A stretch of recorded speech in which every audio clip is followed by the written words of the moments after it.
Mes parents ont dit que ma sœur méritait la maison, alors ils lui ont tout laissé, puis ils m'ont envoyé un texto pour me demander de couvrir le prêt immobilier. J'ai répondu, demandez à la propriétaire. 2 jours plus tard, ils m'ont appelé en pleurant. Je n'ai pas décroché. Je m'appelle Solène, j'ai 32 ans, et je suis la fille responsable, celle qui paie les factures. Ma sœur Delphine est celle qui reçoit les cadeaux. Dimanche dernier, mes parents ont annoncé qu'ils lui donnaient la maison familiale. Ta sœur le mérite, a dit ma mère en souriant, tandis que mon père hochait simplement la tête. Ce soir-là, ma mère m'a envoyé un texto, le prêt immobilier est dû. Envoie les 2800 €. J'ai simplement répondu, demandez à la nouvelle propriétaire. 2 jours plus tard, mon père m'a appelé, la voix brisée par la panique. J'ai laissé sonner. La tension m'a frappé dès que je suis entré dans la maison de mes parents dans la banlieue de Lyon, dimanche dernier. C'était juste un dîner de famille normal, du moins c'est ce que je pensais. J'arrivais tout droit d'un événement de collecte de fonds pour l'association où je travaille, donc j'étais encore dans ma simple robe de travail bleu marine. Mon père, Marc, était scotché au match de rugby sur l'écran de 65 pouces qui dominait le salon. « Salut, papa », ai-je dit. Il a juste grogné en réponse. « Oh, Solène, tu es là. » Ma mère, Brigitte, n'a pas levé les yeux de son téléphone. Elle était assise sur le canapé, faisant défiler son fil Facebook. « Vas-y, assieds-toi. Mais ne bloque pas la télé. L'équipe de ton père joue. » Je suis resté là un moment, invisible dans la maison de mon enfance. L'odeur de poulet rôti, d'habitude si réconfortante, ne faisait que me nouer l'estomac. C'est alors que j'ai entendu des gloussements provenant du canapé 2 places. Ma sœur cadette, Delphine, était blottie contre son mari, Charles-Henri. Elle avait 29 ans, mais elle se comportait toujours comme une adolescente gâtée. Elle tenait en l'air un sac à main de créateur d'un blanc aveuglant, flambant neuf. « Regarde, Sol », a-t-elle gazouillé, utilisant le surnom que je détestais. Charles-Henri m'a fait un cadeau, juste comme ça. Charles-Henri, son mari de 30 ans, a eu un sourire narquois. C'était un type du 6e arrondissement qui me regardait toujours comme si j'étais quelque chose qu'il venait de racler sous sa chaussure. Elle le mérite, n'est-ce pas? Une femme comme ma Delphine a besoin qu'on prenne soin d'elle. Delphine a fait balancer le sac par sa sangle, visant son prochain commentaire droit sur moi. Je parie que ce truc coûte plus que tout ton salaire, hein? Comment ça va, ton petit boulot pour aider les gens, Solène? Toujours en train de sauver le monde pour le SMIC? J'ai forcé un sourire crispé. C'est une association, Delphine. Le salaire n'est pas le plus important. Nous venons d'obtenir une subvention pour stopper les saisies immobilières à la guillotière. Les saisies? Comme c'est ennuyeux, a-t-elle ri, se tournant pour enfouir son visage dans le cou de Charles-Henri. Charles-Henri dit qu'on devrait acheter une 2e maison. Peut-être au bord du lac. Assez de bavardage, a tonné Marc, éteignant soudainement la télé. Le silence soudain était discordant. Il s'est levé, étirant ses bras. Il avait 60 ans et avait toujours une présence imposante. Votre mère et moi avons une annonce à faire. Brigitte a finalement posé son téléphone, son visage prenant une expression de sérieux étudié. Elle s'est déplacée pour se tenir à côté de lui, un front uni. J'ai senti un œuf familier de crainte. Les annonces dans cette famille signifiaient rarement de bonnes nouvelles pour moi. Eh bien, a commencé Marc, comme vous le savez, je suis dans la même boîte depuis 40 ans. Brigitte et moi avons travaillé dur. Nous avons construit une belle vie. Nous avons élevé 2 filles magnifiques. Il a fait un signe de tête à Delphine, son regard glissant juste au-delà de moi. Et maintenant, il est temps pour nous de penser à notre avenir, à notre retraite. Delphine a eu le souffle coupé, ses yeux s'illuminant. « Oh, papa, tu prends enfin ta retraite? Ça veut dire qu'on peut aller en Europe? » « Patience, ma chérie, » a dit Brigitte en lui tapotant le bras. « Ton père en arrive à la partie importante. » Marc s'est éclairci la gorge. Nous avons parlé à notre notaire. Nous avons mis à jour notre plan de succession. Nous avons décidé qu'à compter de notre retraite à la fin de cette année, nous transférerons la propriété de cette maison à Delphine et Charles-Henri. Les mots flottaient dans l'air. J'ai physiquement reculé comme si j'avais été frappé. Quoi? Ai-je chuchoté? Ma voix semblait faible, inconnue. Brigitte s'est précipitée, sa voix mielleuse et douce. C'est logique, ma chérie. Ta sœur le mérite. Elle et Charles-Henri ont besoin d'un endroit stable pour fonder leur famille, pour nous donner les petits-enfants que nous attendons. Nous devons être pratiques, Solène, a ajouté Marc, son ton froid et logique. Tu as 32 ans. Tu es célibataire. Tu vis dans un 2 pièces sur la presqu'île. Que ferais-tu avec une maison de 4 chambres en banlieue? Delphine en a besoin. Pas toi. Je ne sentais plus mes jambes. Je suis aussi ta fille, ai-je balbutié, les mots semblant faibles. J'ai aidé toutes ces années. J'ai aidé. Oh, ne sois pas si égoïste, Solène, a claqué Brigitte, sa douce façade disparaissant. Tu es la sœur aînée. C'est ton devoir d'aider ta famille. Tu devrais être heureuse pour Delphine. Elle se range enfin. Delphine et Charles-Henri s'embrassaient, une démonstration théâtrale de joie. Oh mon Dieu, Charles-Henri, notre propre maison. On va enfin pouvoir organiser la fête des voisins. J'ai regardé leur visage en fête, puis les expressions dures et résolues de mes parents. Ils en avaient discuté, l'avaient planifié, et avaient attendu pour me lancer cette bombe en personne, entouré de la famille où je ne pourrais pas faire de scène. L'odeur du poulet me donnait la nausée. Je dois y aller, ai-je marmonné en attrapant mon sac. Quoi? Tu ne restes pas pour le dîner? A demandé Brigitte, agacée. J'ai fait ta salade de pommes de terre préférée. Je n'ai pas faim, ai-je dit, me dirigeant déjà vers la porte. Félicitations, Delphine. Tu le mérites. Je n'ai pas attendu de réponse. Je suis sorti de cette maison, l'endroit où j'avais grandi, l'endroit que j'avais sacrifié pour sauver, et je n'ai pas regardé en arrière. Je suis resté assise dans ma Clio vieille de 10 ans pendant 5 bonnes minutes, essayant juste de respirer. L'humiliation était si épaisse que j'avais l'impression d'étouffer. J'ai finalement mis la clé dans le contact, mes mains tremblant. J'étais à mi-chemin de la maison quand mon téléphone a vibré. C'était un texto de maman. Mon cœur a bêtement sursauté. Peut-être qu'elle s'excusait. Je l'ai ouvert. Le message disait « Oh, Solène, ton père a oublié. La mensualité du prêt est due demain. Fais le virement des 2800 € comme d'habitude. Maintenant que la maison est à Delphine, elle aura plus que jamais besoin de ton aide. Ne sois pas en retard sur le paiement. » Je suis rentré à mon petit appartement dans un état second. Le moteur de ma vieille Clio semblait bruyant dans la nuit silencieuse, un contraste frappant avec l'Audi 9 de Charles-Henri garé dans l'allée de mes parents. J'ai trébuché dans mon 2 pièces, celui dans lequel je vivais pour maintenir mes dépenses au plus bas, celui pour lequel il me plaignait toujours.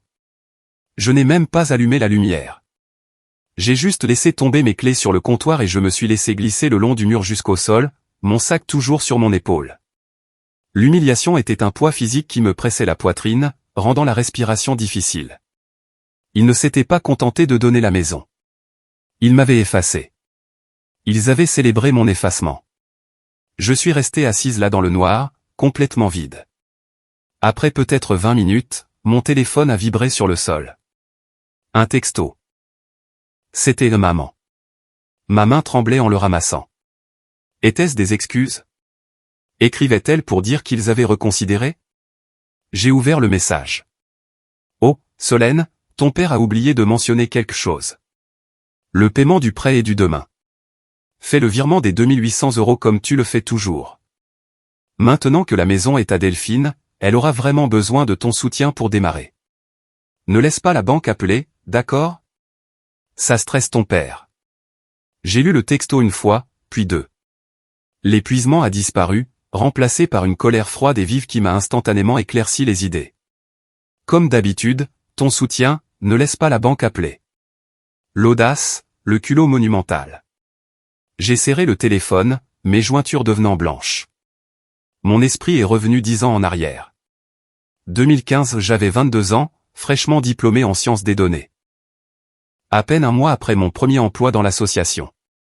La crise financière avait finalement rattrapé mon père. Il avait été licencié de son poste bien rémunéré à la banque. Pas seulement licencié, j'allais le découvrir plus tard, mais viré pour mauvaise gestion catastrophique et investissement risqué qui lui avait explosé au visage. Ils avaient 3 mois de retard sur le prêt. L'avis de saisie était déjà sur la porte.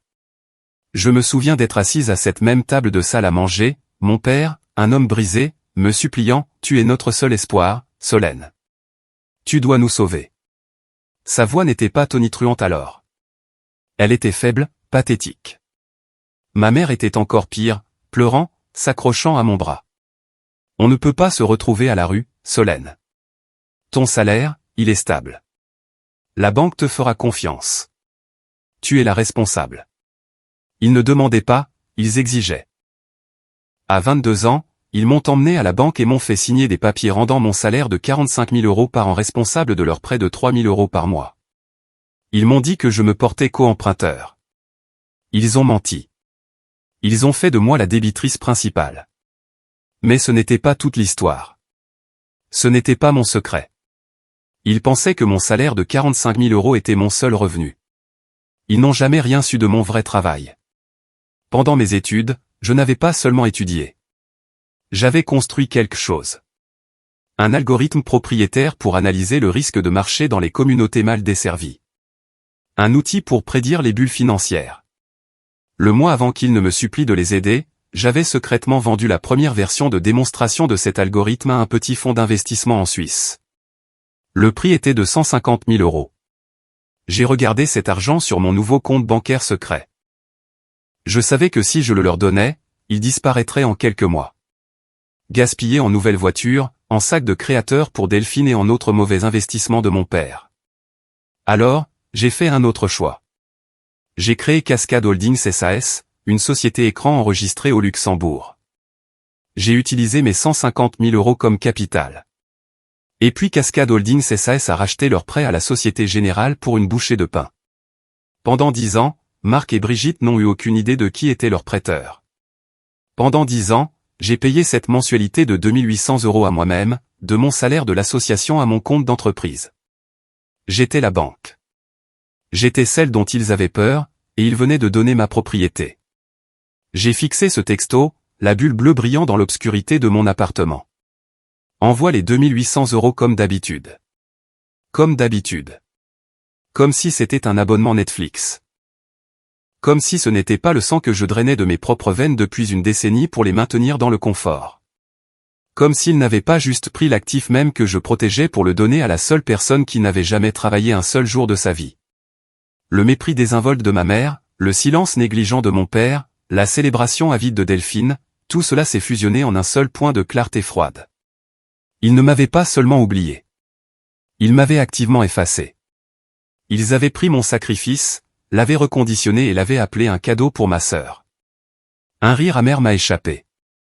Maintenant que la maison est à Delphine, elle aura vraiment besoin de ton soutien. Ma propre mère me disant de payer le prêt d'une maison dont je venais d'être déshérité en faveur de ma sœur. La sœur qui pensait que le travail de ma vie était ennuyeux. J'ai pensé aux 10 dernières années. Le 2 pièces exigu dans lequel je vivais. La voiture de 10 ans que je conduisais. J'ai pensé aux vacances que je n'ai jamais prises. Aux beaux vêtements que je n'ai jamais achetés. J'ai pensé aux mensonges que j'avais vécus en prétendant être la fille pauvre mais responsable. Tout ça pour les protéger des conséquences de l'échec de mon père. Tout ça pour les empêcher de faire exactement ce qu'ils venaient de faire, dilapider leurs biens. Et qu'ai-je obtenu en retour? Un texto exigeant que je continue de payer pour le privilège de ma propre humiliation. Je me suis relevé du sol, mes genoux craquant. La colère était si froide, si pure, qu'elle ressemblait à de la force. Ils pensaient que j'étais l'œuvre de charité de la famille. Ils n'avaient aucune idée que j'étais la banque de la famille, et que la banque était sur le point de réclamer son dû. Je me suis dirigé vers mon bureau, j'ai allumé la lampe et j'ai pris mon ordinateur portable personnel, pas celui que j'utilisais pour l'association. J'ai ouvert ma liste de contacts sécurisés et j'ai composé un numéro. Ça a sonné 2 fois. Durand, vous travaillez tard. Une voix douce et professionnelle a retenti. Mademoiselle, pour vous, je travaille toujours. Quelle est la situation? Maître Durand était un avocat financier de 50 ans. Vif, cheveux argentés, impeccablement habillé. Un avocat d'un des plus anciens cabinets de Lyon. Il était la seule personne sur Terre à connaître toute la vérité sur Cascade Holdings. Je l'avais engagé il y a 8 ans quand mon algorithme avait commencé à générer de l'argent sérieusement, et il était mon pare-feu depuis. Il est temps, Maître Durand, ai-je dit, ma voix stable. Ils ont fait leur coup. Dites-moi. Mes parents ont officiellement transféré l'acte de propriété de la maison de Lyon à ma sœur, Delphine. Ils l'ont fait sans en informer le prêteur. J'ai entendu le faible son de la frappe sur son clavier. Et le prêteur, bien sûr, est Cascade Holdings. Exactement, ai-je dit. C'est une violation directe de la clause de déchéance du terme en cas de cession dans le contrat de prêt, n'est-ce pas? C'est bien cela, mademoiselle, la voix de Maître Durand était presque joyeuse. Il adorait cette partie. C'est une violation flagrante. Légalement, nous sommes maintenant en droit d'accélérer le prêt. Nous pouvons exiger le paiement immédiat de la totalité du capital restant dû. Et quel est ce total, déjà? Avec le paiement final, c'est un peu plus de 250 000 euros. J'ai pensé à leur visage, leur choc, leur incrédulité. Pensez-vous qu'ils aient la moindre idée? Maître Durand a carrément gloussé. Presque certainement pas. Ils pensent qu'ils ne font que brasser de la paperasse familiale. Ils pensent que la banque est une entité sans visage en Suisse qu'ils peuvent ignorer. Ils n'ont aucune idée qu'ils viennent de nous donner les clés du royaume. Ils ont légalement manqué à leurs obligations envers vous. Bien, ai-je dit. Je veux qu'ils sachent qu'ils ont manqué à leurs obligations, mais je ne veux pas qu'ils sachent que c'est moi. Pas encore. Un simple avis d'accélération alors, de la part de Cascade Holdings, citant la rupture de contrat, exigeant le paiement intégral sous 30 jours ou le début des procédures de saisie. Oui, envoyez-le à mes parents et envoyez une copie séparée au nouveau propriétaire, Delphine et son mari Charles-Henri. Considérez que c'est fait. Ce sera envoyé par courrier recommandé et par email dès demain matin. Merci, Maître Durand. Mon plaisir, Solène. Vraiment. J'ai raccroché. J'ai regardé à nouveau le texto de ma mère, toujours lumineux sur l'écran de mon téléphone. Ne laisse pas la banque appeler, d'accord? Mes doigts ont bougé rapidement sur le clavier. Je n'avais plus à être la fille responsable. Je n'avais plus à être la plus intelligente. Je devais juste être la propriétaire. J'ai tapé ma réponse. Je pense que vous devriez demander à la nouvelle propriétaire. Je ne paie plus. J'ai appuyé sur envoyer. J'ai regardé la petite icône délivrée apparaître sous le message. Puis j'ai envoyé un autre texto, celui-ci à Maître Durand. Envoyez l'avis. J'ai complètement éteint mon téléphone, faisant taire la tempête à venir. Je suis allé dans ma cuisine, je me suis versé un verre de vin et je me suis assise dans le noir. Le silence dans mon appartement était lourd, mais c'était le silence d'un marteau armé juste avant qu'il ne frappe. Les 2 jours suivants furent presque paisibles. J'ai rallumé mon téléphone, mais seulement pour le travail. Je suis allé à mon bureau à l'association de défense du logement, l'endroit que ma famille qualifiait de mon petit projet caritatif. L'ironie était presque trop forte. J'ai passé mes matinées à conseiller des familles de la Guillotière, des familles comme la mienne il y a 10 ans, des familles menacées de saisie par des prêteurs prédateurs. Je leur ai montré des failles juridiques. Je les ai mis en relation avec des ressources. Je me suis battu pour elles. Ma collègue Myriam, une femme bienveillante de 40 ans avec des yeux chaleureux et une attitude pragmatique, s'est arrêtée à mon bureau. Tu as l'air fatiguée, Solène. Tout va bien? Ce dîner de famille de dimanche semble t'avoir épuisé. J'ai juste souri en sirotant mon café. Tout va bien, Myriam. Je fais juste un grand ménage qui aurait dû être fait depuis longtemps, je me débarrasse de vieilles ordures qui s'accumulaient. Myriam a hoché la tête, bien qu'elle ait l'air confuse. Eh bien, dis-moi si tu as besoin de quoi que ce soit. Tu fais du bon travail ici, ma fille. Ne laisse personne te dire le contraire. J'ai apprécié ces paroles plus qu'elle ne le savait. La tempête a éclaté mardi après-midi. J'étais en réunion budgétaire avec le conseil d'administration, présentant ma proposition de subvention sur 5 ans. Mon téléphone était sur la table, face cachée, en silencieux. Au milieu de ma présentation, il a commencé à vibrer. Ce n'était pas une seule vibration. C'était une série de vibrations incessantes et frénétiques. BZZ, BZZ, BZZ, pause, BZZ, BZZ, BZZ. Il a vibré si fort qu'il a glissé sur la table en chaîne polie. Les membres du conseil d'administration ont poliment fait semblant de ne pas remarquer.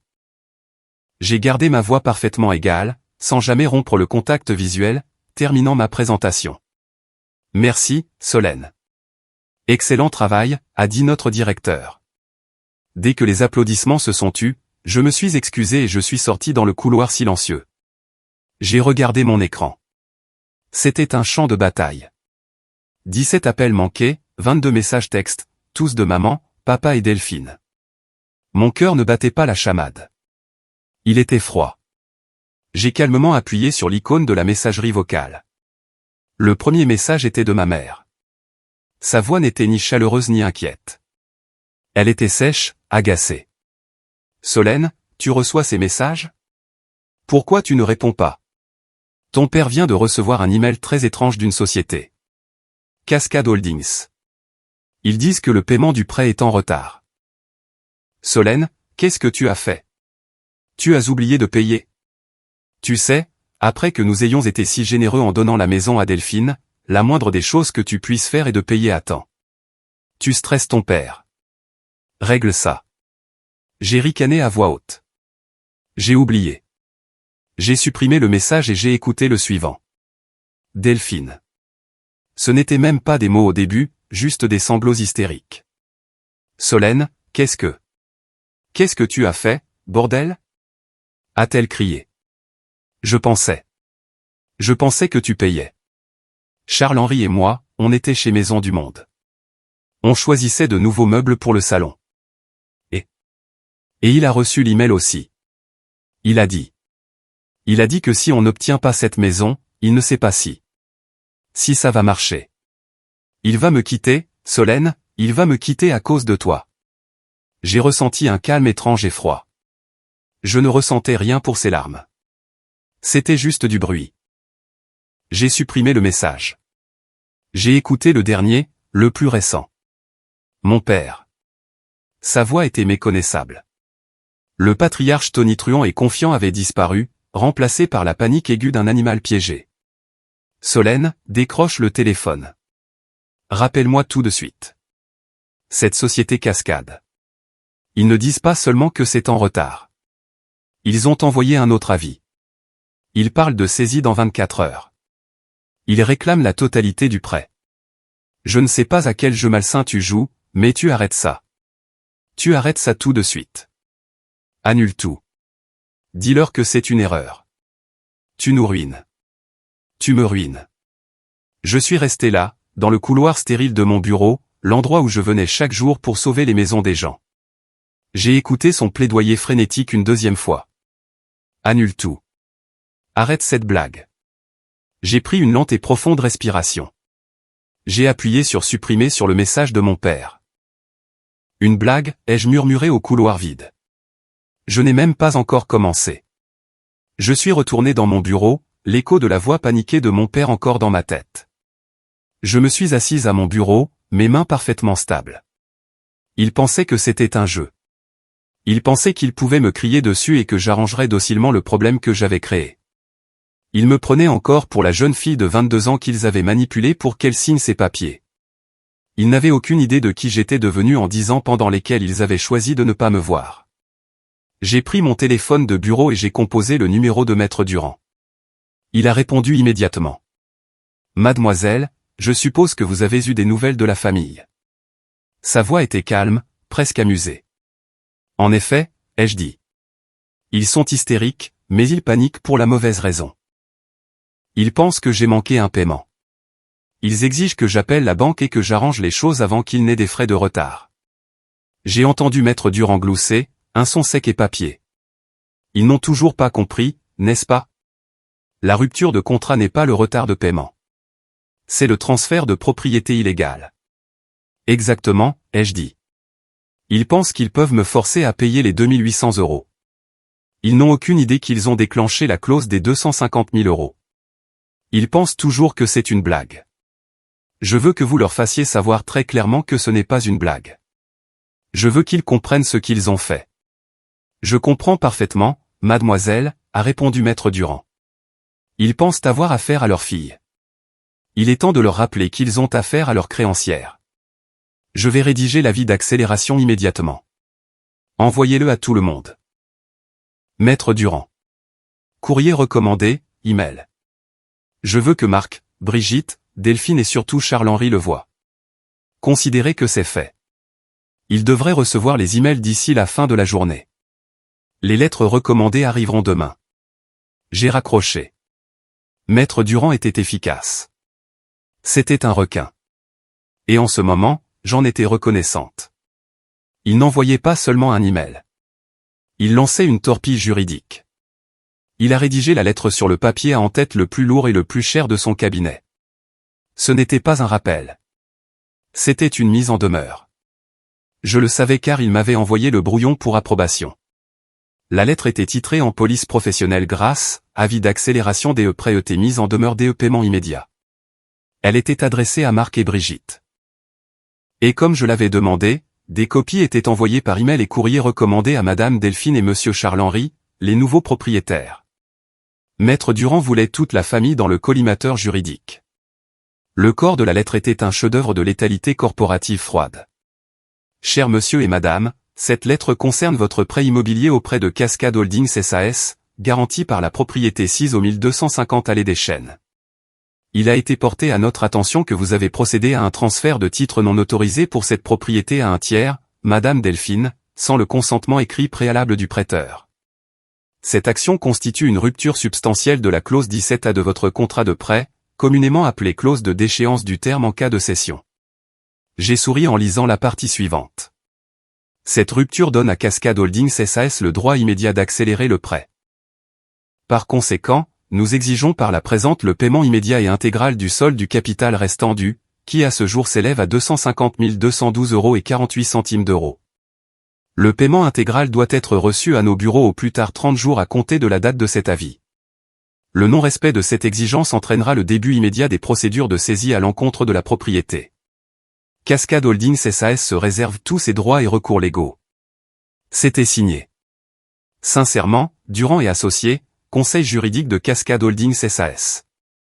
J'ai tapé une réponse d'un seul mot à Maître Durand. Parfait. Je suis rentré chez moi. Je n'ai pas vérifié mon téléphone. Je me suis préparé un dîner sain. J'ai arrosé mes plantes. J'ai lu un livre. Je les ai laissés mariner. Je voulais qu'ils reçoivent les emails. Je voulais qu'ils voient la pièce jointe PDF officielle. Je voulais qu'ils ressentent la terreur juridique froide de ce qu'ils avaient fait. Le lendemain matin, je suis allé travailler. J'ai assisté à des réunions. J'ai aidé 3 familles à renégocier leurs prêts, sauvant leur maison, et j'ai attendu. Les accusés de réception du courrier recommandé sont arrivés dans ma boîte de réception jeudi matin. Ils avaient tous signé.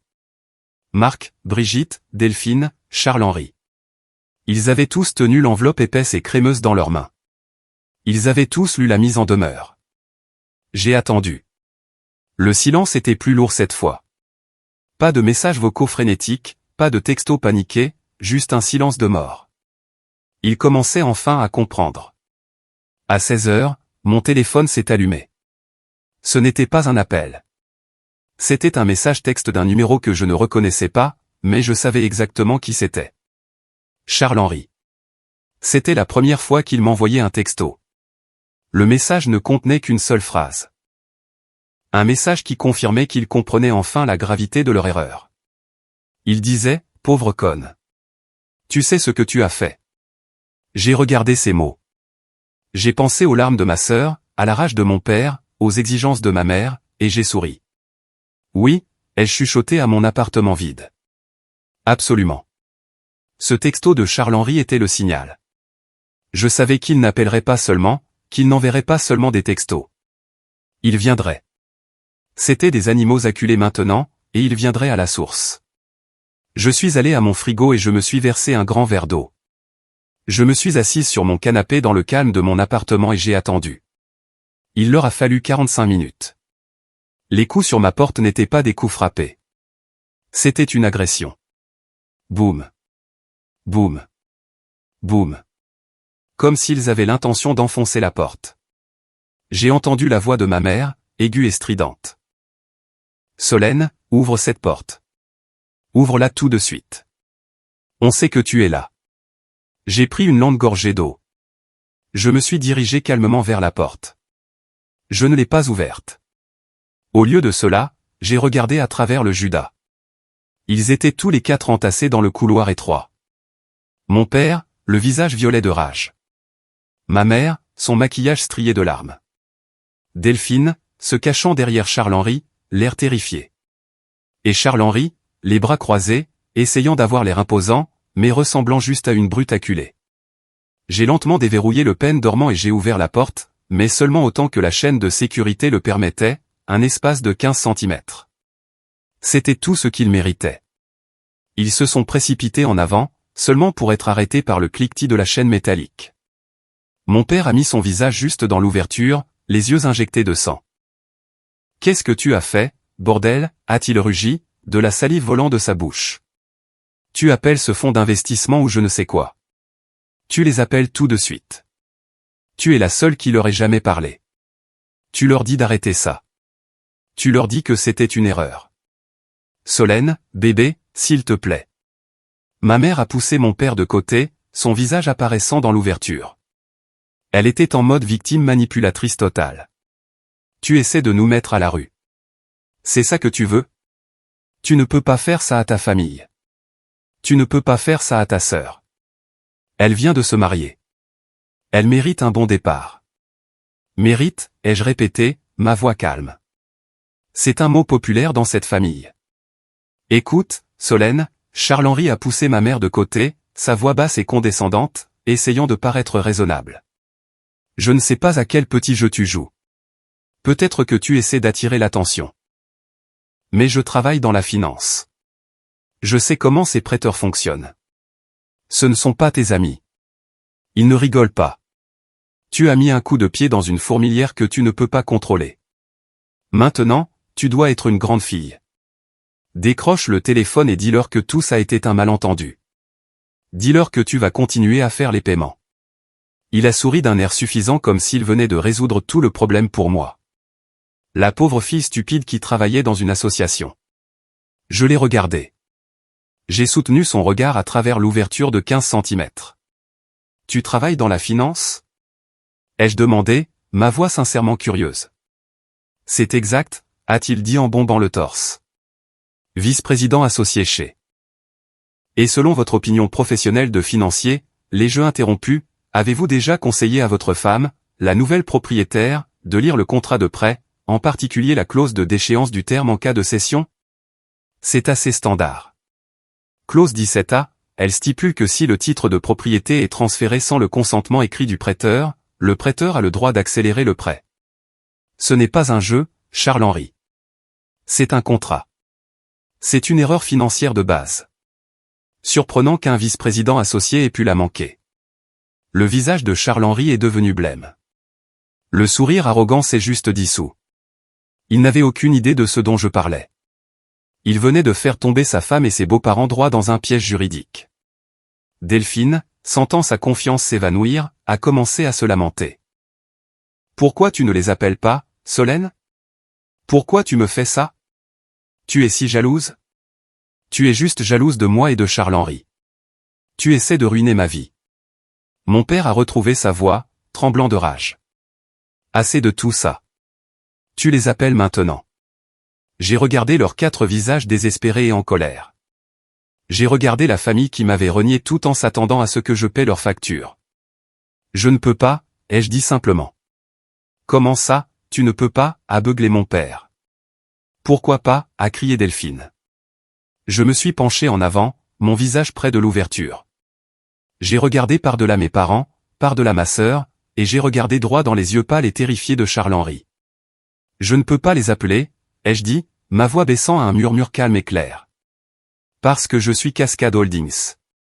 Il y eut un moment de silence de mort absolue dans le couloir. Les 4 m'ont juste regardé à travers l'ouverture. L'air crépitait. Puis Charles-Henri a ri. Ce n'était pas un rire normal. C'était un aboiement aigu et incrédule. Toi, a-t-il bafouillé, son visage devenant rouge. Toi, tu es Cascade Holdings. Ne sois pas ridicule, Solène. Il s'est tourné vers mes parents en ricanant. Elle perd la tête. Elle est délirante. Il m'a regardé de nouveau, sa confiance revenant. Tu travailles dans une association de merde. Ton salaire ne couvre probablement même pas les intérêts de ce prêt, encore moins le capital. Toi? Tu es le prêteur? C'est la chose la plus stupide que j'ai jamais entendue. Solène, ce n'est pas drôle, a rugi mon père, son poing frappant le cadre de la porte. Arrête de mentir. Ce n'est pas le moment de jouer. Dis-nous qui sont ces gens. Je n'ai pas dit un mot. J'ai juste soutenu leur regard. Puis je me suis retourné, j'ai marché calmement vers la petite table de mon entrée où j'avais laissé le dossier, et je l'ai pris. Je suis revenu à la porte. C'est toi l'expert en finance, Charles-Henri, ai-je dit, ma voix plate. Tu devrais être capable de comprendre ça. J'ai passé un épais dossier à travers l'ouverture de 15 cm. Lis-le. Charles-Henri a regardé le dossier comme si c'était une bombe. Mon père, impatient et en colère, me l'a arraché des mains. Il l'a ouvert, ses mains tremblant de rage, les autres se pressant autour, regardant par-dessus son épaule. J'ai regardé leur visage alors qu'ils commençaient à lire. J'ai regardé les yeux de mon père scanner la première page.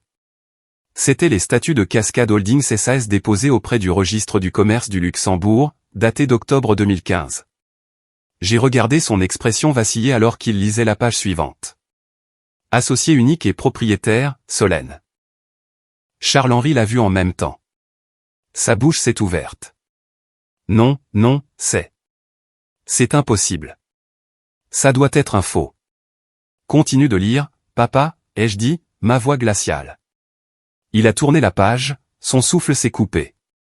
C'était l'accord d'acquisition de prêt, un contrat contraignant entre Cascade Holdings SAS et la Société Générale, transférant l'intégralité du portefeuille hypothécaire pour le 1250 allée des Chênes. Et en bas, sa propre signature, marque, reconnaissant le transfert de sa dette au nouveau prêteur mystérieux il y a 10 ans. Un prêteur qu'il n'avait jamais pris la peine d'investiguer parce qu'il supposait que je m'en occupais. Mon père est devenu pâle, complètement, mortellement pâle. Les papiers ont glissé de ses doigts inertes, se dispersant sur le sol du couloir. Ma mère a vu l'expression sur son visage, et elle a su. Elle a su que c'était vrai. Marc, a-t-elle murmuré. Il n'a pas répondu. Il a juste fixé le nom de Solène sur le document juridique à ses pieds. Brigitte a laissé échapper un son, un gémissement blessé, étranglé, et ses jambes ont flanché. Elle s'est physiquement effondrée sur le sol du couloir, ses mains couvrant son visage. Oh mon Dieu! Oh mon Dieu! Seule Delphine a réagi avec colère, son visage tordu, non pas de honte, mais d'indignation. Tu as menti, m'a-t-elle crié. Tu avais de l'argent tout ce temps. Tu étais riche, et tu nous l'as caché. Son accusation était si parfaitement, égoïstement Delphine, que ma dernière once de pitié s'est évaporée. Je l'ai regardée, la sœur à qui on venait de donner une maison que j'avais payée. Caché, ai-je dit, ma voix vive pour la première fois. J'ai sauvé cette famille. J'ai sauvé cette maison il y a 10 ans quand la gestion de papa vous a presque tous mis à la rue. J'ai utilisé mon propre argent. L'argent que j'ai gagné pour garder un toit au-dessus de votre tête. Je l'ai fait en vivant dans cet appartement, en conduisant une voiture de 10 ans, et en travaillant à un poste que vous méprisiez tous. J'ai payé pour la maison même que maman et papa viennent de te donner gratuitement, juste après m'avoir dit que je n'en étais pas digne. Alors dis-moi, Delphine, qui a menti à qui exactement? Personne n'avait de réponse. Il y avait juste le son des sanglots silencieux de ma mère sur le sol et la respiration haletante de mon père. Je les ai regardés tous les 4 une dernière fois. Le tyran, l'enfant prodige, la complice et le raté. Ma famille. 30 jours, ai-je dit. Le compte à rebours est lancé. Et sur ce, j'ai enlevé la chaîne, j'ai fermé la porte et j'ai verrouillé le pen dormant. Le son de celui-ci glissant en place était le son le plus satisfaisant que j'ai jamais entendu. Je suis resté dans mon appartement silencieux, le son du pen dormant se verrouillant résonnant encore à mes oreilles. L'adrénaline s'estompait, laissant place à un calme froid et clair. Je me suis dirigé vers mon bureau et je me suis assise, prenant le dossier de Cascade Holdings. Le visage choqué et pâle de mon père m'est revenu en mémoire. Il pensait me connaître. Ils pensaient tous me connaître. Ils pensaient que j'étais Solène, la fille calme, belle, légèrement décevante qui travaillait pour une association pour 45 000 € par an. Mes yeux se sont posés sur la photo encadrée sur mon bureau. C'était de ma remise de diplôme universitaire. Je souriais, tenant mon diplôme. Mon père se tenait à côté de moi, son bras autour de moi, mais il avait l'air tendu. Ma mère était à côté de lui, son sourire crispé. C'était pris juste 3 mois avant que sa vie ne s'effondre. Je me souvenais de cette époque avec des détails douloureux. Ce n'était pas juste un licenciement, comme il l'avait dit à tout le monde, y compris à Delphine. C'était un renvoi humiliant qui mettait fin à sa carrière. Mon père, Marc, vice-président senior dans une grande banque lyonnaise, avait été surpris en train de faire des investissements follement spéculatifs avec les fonds de ses clients. Il avait perdu des millions. Il était juste du bon côté de la loi pour éviter les poursuites, mais sa carrière était terminée. La honte, l'humiliation d'être escorté hors de son bureau l'avait brisé. C'était cet homme qui était venu me voir, sa fille de 22 ans, me suppliant de sauver la maison familiale. Il n'était pas seulement fauché, il était une honte. Et c'est pourquoi j'avais caché mon argent. Pas pour être trompeuse, mais pour être en sécurité.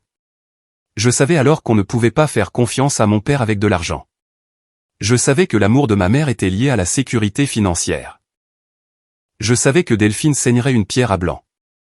Mon petit boulot associatif, comme il l'appelait, n'était pas juste un cas de charité. J'étais analyste de données senior pour un groupe de défense contre la fraude financière. Mon travail, celui pour lequel il me plaignait, était de traquer les prédateurs comme mon père avait failli le devenir. J'avais accès à de vastes ensembles de données complexes sur la fraude hypothécaire, les sociétés écrans et les systèmes de prêts prédateurs. Mon travail n'était pas seulement d'aider les gens.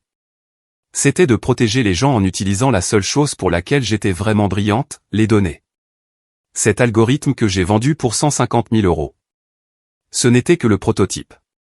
Au cours des 10 années qui ont suivi, en travaillant dans les tranchées de la criminalité financière, je l'avais affiné. Je l'avais nourri d'une décennie de données du monde réel. Ce n'était plus seulement un projet d'étudiant. C'était l'un des outils d'analyse de risque les plus sophistiqués sur le marché privé. Cascade Holdings n'était pas juste un nom sur un bout de papier. C'était ma forteresse. Mon vrai travail, celui qui payait les factures, était de concéder des licences pour cet algorithme. Mon salaire de l'association était une erreur d'arrondi. Mon revenu réel, l'argent qui provenait d'accords de licence secrets avec des fonds de capital investissement à Zurich et des fonds spéculatifs à New York, était de plus de 2 millions d'euros par an, net d'impôts, acheminés via ma société au Luxembourg. Je vivais dans un 2 pièces. Je conduisais une voiture de 10 ans. Je portais des vêtements simples parce que j'avais vu ce que la poursuite de la richesse avait fait à mon père. J'avais vu comment les personnalités de ma mère et de ma sœur étaient entièrement construites autour de l'affichage de la richesse. Je trouvais tout cela dégoûtant. Je vivais simplement parce que je le voulais. Je n'avais rien à leur prouver. Jusqu'à ce soir. J'ai regardé les papiers juridiques éparpillés sur mon sol depuis le couloir. J'ai pensé à Charles-Henri, son visage arrogant et suffisant. Je travaille dans la finance. La façon condescendante dont il m'avait parlé, la façon dont il s'était si facilement intégré à la dynamique toxique de ma famille. Je me suis tourné vers mon poste de travail sécurisé, celui qui faisait tourner mon algorithme. L'interface brillait dans la pénombre. Il pensait que Cascade Holdings était mon secret. Il ne savait même pas quelle était ma véritable arme. Mes doigts planaient au-dessus du clavier. Cet outil n'était pas seulement pour prédire les tendances du marché. Il était pour trouver la fraude, pour trouver la pourriture sous la surface. J'ai ouvert une nouvelle requête et dans la barre de recherche, j'ai tapé un nom, Charles-Henri. Je savais que le silence ne durerait pas. Le choc s'estomperait et serait remplacé par le désespoir. Et le désespoir mène toujours à de nouvelles tactiques. Le lendemain, j'ai reçu un texto de Delphine. Pas une série d'insultes, pas un message vocal paniqué, juste un simple « On peut parler, s'il te plaît ?» Juste moi et Charles-Henri. On te retrouve où tu veux. S'il te plaît, Serette. J'ai accepté de les rencontrer dans un café public bondé du centre-ville. Pas mon quartier, pas le leur. Territoire neutre. J'ai choisi une petite table dans le coin et j'ai commandé un café noir. J'attendais. Ils sont entrés et le changement dans leur attitude était presque comique. Charles-Henri n'avait pas son sourire narquois. Delphine ne boudait pas. Ils avaient l'air humbles. Ou du moins, ils essayaient. Charles-Henri tenait la main de Delphine, la guidant à travers les tables comme si elle était une poupée fragile. Solène, a dit Charles-Henri, sa voix basse et incroyablement, dégoûtamment sincère. Il s'est glissé sur le siège en face de moi, tirant Delphine à côté de lui. Merci de nous rencontrer. J'ai juste hoché la tête en sirotant mon café. Écoute, il s'est penché en avant, joignant ses mains sur la table. Hier soir, nous étions tous émotifs, des choses ont été dites. Mais je dois te dire, Solène, je suis. Waouh. Je suis juste époustouflé. Il a gloussé, secouant la tête comme en admiration. Toi, Cascade Holdings, tu es un génie. Un véritable génie. Nous n'avions aucune idée. Je l'ai juste fixé. Va droit au but, Charles-Henri. Le but, a-t-il dit en souriant, essayant de créer un nous contre le monde. Le but, c'est que nous sommes une famille, n'est-ce pas? Et toi? Tu es manifestement brillante. Tu as si bien réussi. Et Delphine et moi, nous ne faisons que commencer. Delphine, sur un signal, a posé sa main sur mon bras. Ses yeux étaient grands et suppliants. S'il te plaît. Nous avons eu si tort. J'ai eu si tort. Mais. Tu es riche, n'est-ce pas? Tout ce temps, tu as été riche. Pourquoi vis-tu toujours dans ce minuscule appartement? Pourquoi conduis-tu cette vieille voiture? Elle avait l'air sincèrement perplexe. Tu as tout cet argent, et tu nous as laissé te traiter comme ça? L'argent ne m'intéresse pas, Delphine. Tu le sais. Ou peut-être pas, mais nous, si, a-t-elle lâché, puis s'est vite corrigée. Je veux dire, nous en avons besoin. Charles-Henri essaie si foré. Et nous sommes une famille. Tu es ma grande sœur. S'il te plaît, Solène. Tu peux juste faire disparaître tout ça, n'est-ce pas? La dette. Juste. Efface-la. Considère ça comme un cadeau de mariage. S'il te plaît. Elle a serré mon bras, ses ongles s'enfonçant légèrement. Le désespoir était réel maintenant, émanant de deux par vagues. Charles-Henri me regardait, ses yeux brillants d'une lueur pleine d'espoir et de cupidité. J'ai regardé le visage suppliant de Delphine. Puis j'ai regardé Charles-Henri, l'expert en finance qui suppliait maintenant sa belle-sœur fauchée d'effacer une dette d'250 000. Et j'ai ri. Ce n'était pas un rire agréable. Il était froid et sec. Ils ont tous les deux tressailli. Un cadeau de mariage? Ai-je dit. Vous voulez mon aide? J'ai tourné toute mon attention vers Charles-Henri. Son sourire a vacillé. T'aider avec quoi, Charles-Henri? T'aider à brouiller les pistes? Son visage s'est figé. Quoi? De quoi tu parles? Je parle du 1,2 million d'euros, Charles-Henri, ai-je dit, ma voix baissant, tranchant le brouhaha du café. Les 1,2 million d'euros de l'argent de tes clients. L'argent que tu as investi dans ce montage crypto. Comment ça s'appelait déjà? Ah, oui. Apex Digital Reserve. Celui qui a fait faillite la semaine dernière. Le visage de Charles-Henri est passé de pâle à gris. Il avait l'air d'être sur le point de vomir. Il n'était pas seulement un mauvais investisseur. C'était un voleur. Comment? A-t-il murmuré, sa voix se cassant. Comment as-tu? Tu as oublié ce que je fais dans la vie, Charles-Henri, ai-je dit, mes 2 emplois. Mon travail associatif, nous traquons les prédateurs. Nous voyons ce genre de fraude tous les jours. Et mon autre travail, mon algorithme, ce n'est pas seulement pour les prêts immobiliers. C'est un outil d'analyse de risque. Il signale les irrégularités. Et toi, Charles-Henri, tu es une gigantesque irrégularité ambulante. Je me suis penché, savourant le moment de sa démasquation complète. L'algorithme a signalé tes transactions 30 secondes après que j'ai tapé ton nom. Tu as escroqué tes clients. Tu as menti à ton entreprise. Tu n'as pas seulement perdu leur argent, Charles-Henri. Tu l'as volé. Tu n'es pas seulement fauché. Tu es sur le point d'être mis en examen. Tu es ruiné. Et tu as eu l'audace de venir ici avec ma sœur pour me demander l'aumône, en essayant d'entraîner toute ma famille dans ta chute. Je me suis rassise, sirotant mon café. Delphine nous regardait, allant de l'un à l'autre, son visage un masque de confusion. La couleur avait quitté son visage. Charles-Henri, de quoi parle-t-elle? Mis en examen? Quoi? 1,2 million d'euros? Tu m'avais dit que ta prime arrivait. Tu m'avais dit qu'on était riche. Charles-Henri ne pouvait pas parler. Il me fixait juste, ses yeux grands ouverts de pure terreur animale. La voix de Delphine s'est élevée, se brisant. Charles-Henri, tu m'as menti. Le café fut silencieux pendant un long moment, à l'exception du sifflement de la machine à expresso. Delphine fixait juste Charles-Henri, la bouche ouverte, les mots « tu m'as menti » flottant dans l'air comme une mauvaise odeur. Charles-Henri ne pouvait pas la regarder. Il ne pouvait pas me regarder. Il fixait juste la table, son visage de la couleur du ciment humide. Il était complètement et totalement brisé. Il a fait un seul signe de tête pathétique. Delphine a poussé un cri qui a fait se retourner les gens à l'autre bout du café. Ce n'était pas un cri de chagrin. C'était une crise de colère. « Tu m'avais dit que tu étais riche », lui a-t-elle crié. Elle a attrapé son sac et s'est extirpée de la banquette, sortant en courant du café, le laissant assis là, seul. Charles-Henri ne l'a pas suivi. Il est juste resté assis. J'ai fini mon café, je me suis levé et je l'ai laissé à son sort. La scène chez mes parents, j'ai plus tard reconstitué les morceaux, était un chaos total. Delphine était apparemment rentrée en VTC, faisant irruption par la porte d'entrée en pleine crise de nerfs. C'est un menteur.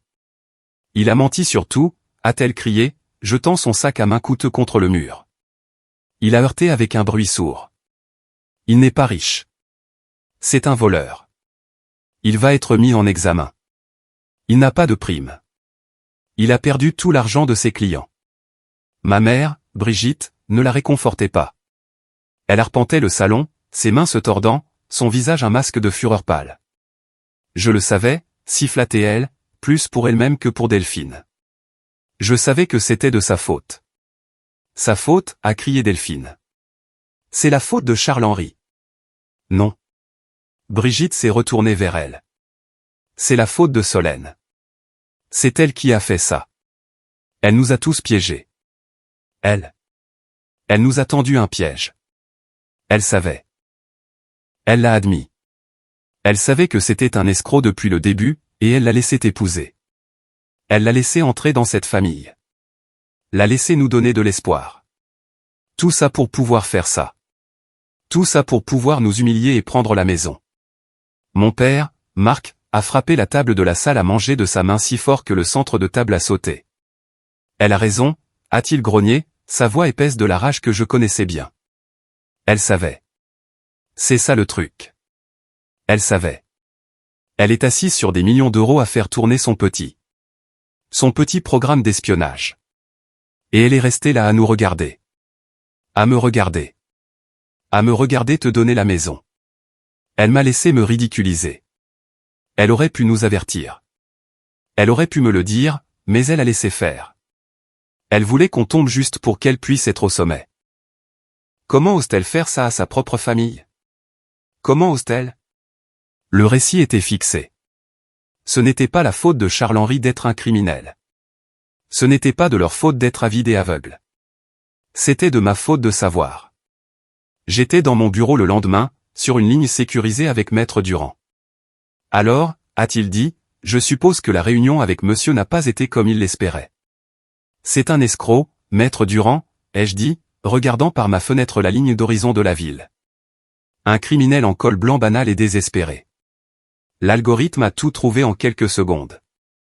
Il blanchissait l'argent de ses clients via un portefeuille crypto sans issue. Mon Dieu, a dit Maître Durand, bien qu'il n'ait pas l'air surpris.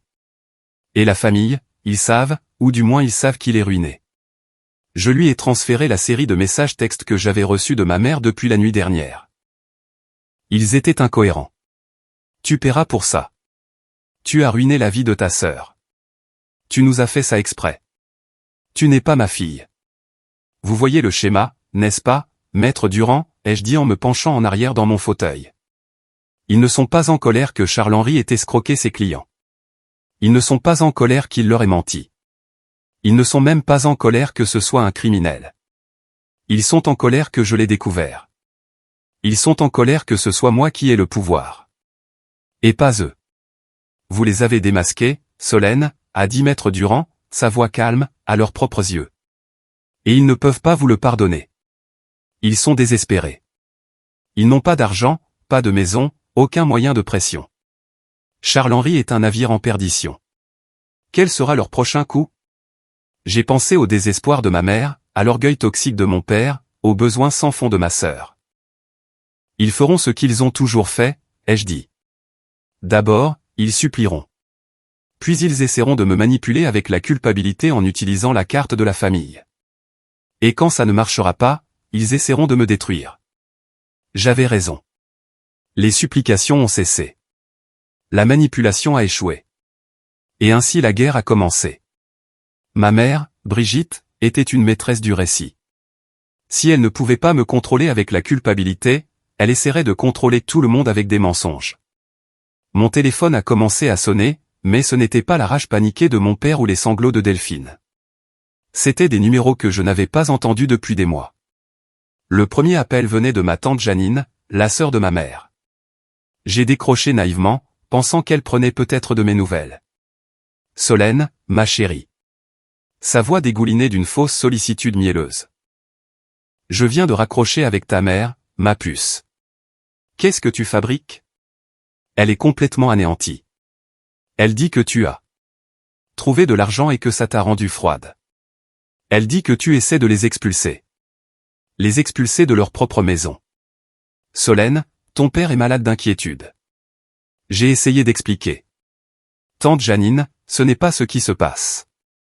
Ils ont donné la maison à Delphine et je. Le sang, c'est le sang, Solène, m'a-t-elle coupé, sa voix devenant soudainement dure. Je ne sais pas quel genre de dispute vous avez, mais tu ne mets pas tes parents à la rue. Pas après tout ce qu'ils ont fait pour toi. Ta mère est une femme bien et elle a le cœur brisé. Tu dois arranger ça. Tu dois t'excuser. Elle a raccroché avant que je puisse dire un autre mot. Puis sont venus les textos. Mon oncle David, le frère de mon père, Marc est un homme fier. Le couvrir de honte comme ça est un péché. Une cousine que je n'avais pas vue depuis 5 ans, j'ai entendu dire que tu étais millionnaire maintenant. Je suppose que tu es trop bien pour la famille qui t'a élevé. Le coup de maître fut l'email de leur curé, l'abbé Martin. Il a écrit que ma mère et mon père étaient venus le voir dans une grande détresse spirituelle et qu'il était profondément préoccupé par l'endurcissement de mon cœur et le fait que j'avais perdu mon chemin. Il voulait que je vienne pour une séance de conseil familial afin de trouver un chemin vers le pardon et le devoir familial. Il peignait un chef-d'œuvre de tromperie. L'histoire était simple et efficace.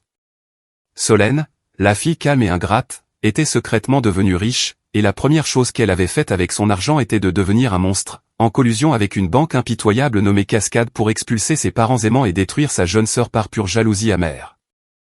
Ils avaient commodément oublié de mentionner que Cascade, c'était moi. Ils avaient oublié de mentionner que j'avais sauvé cette maison. Ils avaient oublié de mentionner que le bonheur de Delphine était construit sur un fondement de mensonges et de fraude. Non, j'étais la méchante, la vieille fille froide, riche et méchante.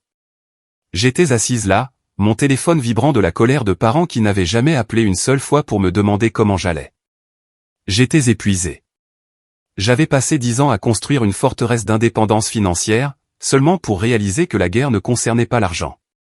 Elle concernait la réputation. Et dans cette arène, ma mère était un général. Je ne pouvais pas combattre ça dans l'ombre. Je ne pouvais pas envoyer de lettres de mise en demeure à mes propres tantes. L'ignorer ne ferait que laisser leurs mensonges prendre racine. Ils traînaient mon nom dans la boue, empoisonnant chaque puits, retournant toute ma communauté contre moi. J'ai pris le téléphone et j'ai appelé Maître Durand. Maître Durand? C'est pire que je ne le pensais. Ils ne sont pas seulement désespérés. Ils ont lancé une campagne de diffamation à grande échelle. J'ai expliqué les appels, les textos, le curé. J'ai expliqué le récit qu'ils tissaient. Ils me dépeignent comme la millionnaire sans cœur qui attaque sa pauvre famille aimante. Ils font de moi le prédateur. Maître Durand est resté silencieux un moment. Quand il a finalement parlé, sa voix était froide. C'est une manœuvre désespérée classique, mademoiselle. Ils n'ont aucune base juridique, alors ils recourent à l'assassinat de caractère. Et ça marche, ai-je dit, me sentant fatigué. Ils essaient de me faire honte pour que je recule. Ils veulent rendre cela aussi public et aussi douloureux que possible. Alors, que voulez-vous faire? Nous pouvons envoyer quelques lettres d'avertissement. Non, ai-je dit, une nouvelle résolution se durcissant dans ma voix. Plus de lettres. Ils veulent un drame public. Ils veulent un public pour entendre leur version de l'histoire. Ils veulent un spectacle. Je me suis levé et j'ai marché vers ma fenêtre. Très bien, nous allons leur donner un spectacle.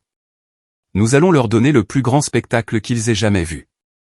Il est temps de préparer le terrain pour l'acte final. J'ai laissé la campagne de diffamation faire rage pendant encore 24 heures. Je les ai laissés empoisonner le puits. Je les ai laissés me traiter de monstre, de fille ingrate, de sœur jalouse. Je les ai laissés s'installer confortablement dans leurs mensonges. Puis, vendredi matin, j'ai agi. Je n'ai pas répondu au texto moralisateur de tante Janine.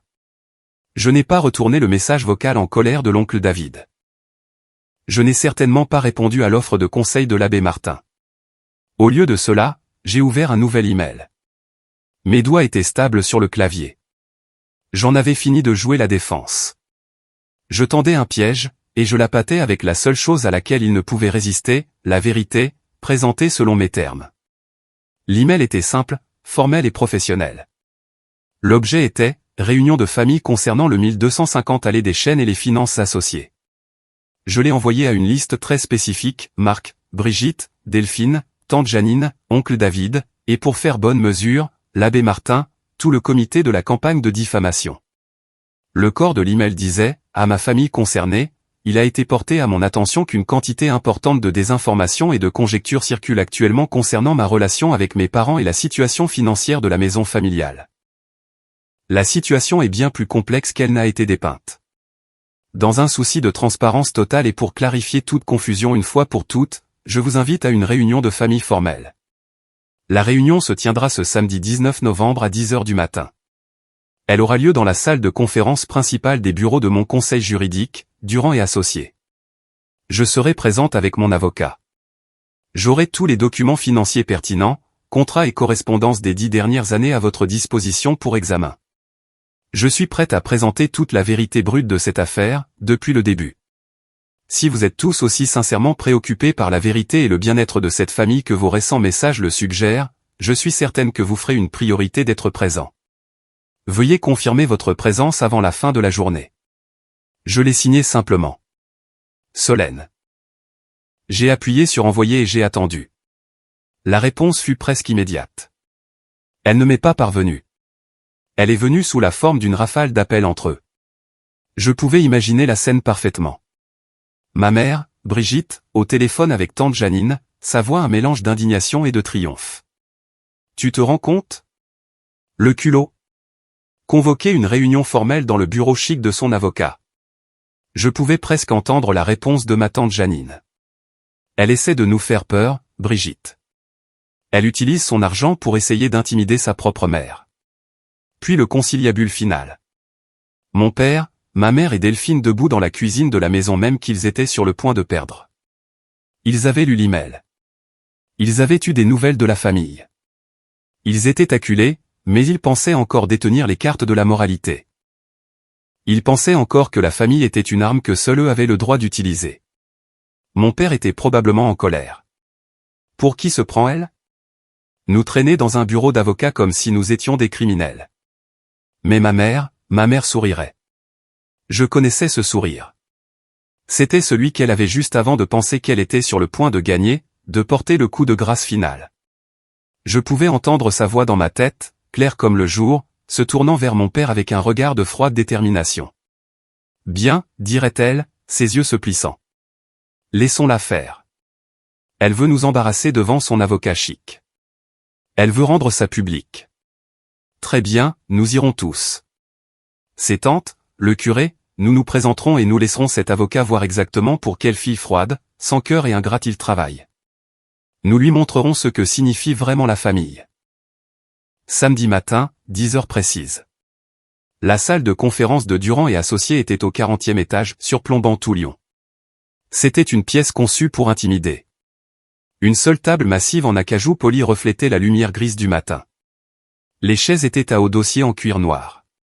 L'air était froid et sentait légèrement le poli à bois et l'argent. Ce n'était pas un salon. C'était une salle de conseil. Ils sont arrivés ensemble, comme je le savais. Un petit groupe d'indignation. Mon père, Marc, est entré le premier, essayant d'avoir l'air imposant dans son meilleur costume, mais il avait juste l'air raide et mal à l'aise. Ma mère, Brigitte, a suivi, les yeux rougis, mais son expression dure et provocante. Elle portait ses habits du dimanche comme si elle allait à l'église. Tante Janine était avec elle, serrant son sac à main comme un bouclier, son visage figé dans un masque de « je suis juste là pour le soutien moralisateur ». Et puis il y avait Delphine. Elle traînait derrière eux, pâle et les yeux creux. Elle ne portait pas de vêtements de créateur, juste une simple robe noire. Elle avait l'air perdue. Elle ne me regardait pas. Charles-Henri était introuvable. Il était, comme Maître Durand l'avait découvert, actuellement occupé à liquider ses actifs et à essayer de trouver un avocat qui travaillerait gratuitement. Ils sont tous entrés et se sont assis d'un côté de la table massive, se regroupant, une formation claire nous contre elle. De l'autre côté était assise mon équipe. Mon avocat, Maître Durand, était à la tête de la table, ses cheveux gris argentés parfaitement en place. Il portait une chemise blanche impeccable et une simple cravate sombre. Il avait l'air de s'ennuyer, ce qui le rendait encore plus intimidant. J'étais assise à sa droite dans une simple robe bleu marine, mes mains calmement pliées sur un bloc-notes. Et à ma gauche était assise Myriam, ma collègue de l'association. Elle était habillée professionnellement, tenant un bloc-notes et un stylo, son expression bienveillante mais illisible. Ma famille a dévisagé Myriam. Ils ne savaient pas qui elle était. Tante Janine a probablement supposé qu'elle était une secrétaire là pour prendre des notes. Ils l'ont ignorée comme ils avaient toujours ignoré toute ma vie professionnelle. Ils n'avaient aucune idée de pourquoi elle était vraiment là. Le silence dans la pièce s'est étiré pendant une minute entière. Le seul son était le faible bourdonnement de la climatisation. Mon père ne pouvait pas le supporter. Il avait besoin d'être en charge. Il s'est éclairci la gorge, sa voix résonnant trop fort dans la pièce insonorisée. « Très bien, Solène » a-t-il commencé, pointant un doigt vers moi de l'autre côté de la table. « Tu nous as tous fait venir ici. Tu as convoqué cette réunion ridicule. Que veux-tu? Tu veux te mettre en scène? Tu veux des excuses publiques? Parce que laisse-moi te dire tout de suite, ta mère et moi n'allons pas. Bonjour, monsieur » La voix de Maître Durand a tranché la tirade de mon père comme un scalpel. Elle n'était pas forte, mais elle avait un poids qui a arrêté mon père net. Sa bouche s'est refermée. Maître Durand n'a même pas levé les yeux de ses papiers. Il a lentement, méthodiquement, mis une paire de lunettes de lecture. Merci à tous d'être venus. Établissons les règles, voulez-vous? Il a levé les yeux, son regard balayant chacun d'eux. Ceci n'est pas une dispute familiale. Ceci n'est pas une négociation, et vous n'êtes pas en charge ici. C'est une présentation formelle d'informations demandée par ma cliente, mademoiselle, pour corriger une campagne de désinformation significative et dommageable. Il a regardé directement tante Janine et ma mère. Vous êtes ici en tant qu'invité dans un cabinet d'avocats privé. Vous serez poli. Vous n'interromprez pas. Vous écouterez. Après que mademoiselle aura présenté les faits, vous serez libre de partir. Est-ce clair? Tante Janine a ouvert la bouche puis l'a refermée. Le visage de mon père virait à un rouge dangereux, mais pour la première fois de sa vie, il était dans une pièce où sa colère ne signifiait rien. La dynamique du pouvoir avait tellement changé qu'elle leur avait donné le vertige à tous. Ils n'étaient plus dans leur salon. Ma mère, essayant de reprendre un peu de contrôle, a juste reniflé. C'est absurde. C'est notre fille. C'est ma cliente, a dit Maître Durand, sa voix finale. Il m'a regardé. Je lui ai fait un seul léger signe de tête. Excellent, a dit Maître Durand. Il a pris une petite télécommande sur la table. Commençons. Il a visé la télécommande vers le mur du fond. Avec un léger clic, un grand écran est descendu du plafond, un projecteur s'est animé, inondant le mur d'une lumière blanche et brillante. La première diapositive s'est mise en place, son titre en lettres noires grasses que personne ne pouvait ignorer. L'historique financier de Marc et Brigitte, 2015 à aujourd'hui. La première diapositive était intitulée « Situation financière de Marc », 2015 et juste en dessous se trouvait un document scanné de la Société Générale. C'était un avis formel d'intention de saisie sur le 1250 allée des Chênes. Un hoquet collectif est venu du côté de ma famille. Tante Janine s'est penchée en avant, plissant les yeux. Quoi? Qu'est-ce que c'est que ça? Ça, a dit Maître Durand, sa voix résonnant dans la pièce silencieuse, c'est l'avis de saisie que les parents de ma cliente ont reçu en octobre 2015. Ils avaient 3 mois de retard sur leurs paiements hypothécaires. Monsieur, ayant été récemment licencié de son poste pour mauvaise gestion financière, n'avait aucun revenu. Ils étaient, pour le dire simplement, sur le point d'être sans abri en 2 semaines.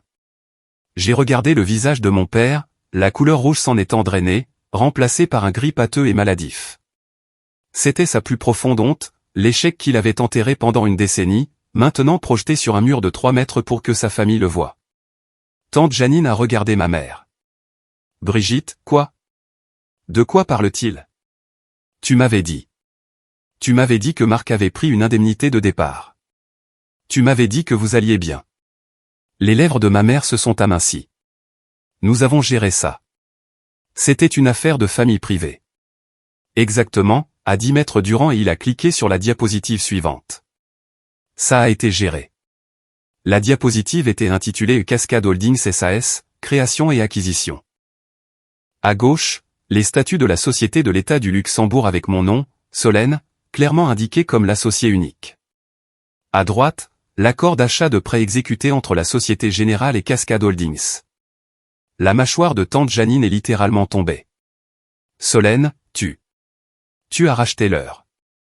Elle s'est tournée vers ma mère, sa voix n'étant plus de soutien, mais sèche et accusatrice. Brigitte, qu'est-ce que c'est que ça? Tu as dit qu'elle était de mèche avec une banque étrangère. Tu as dit que c'était des prédateurs. C'est son nom. Le calme défiant de ma mère s'est finalement fissuré.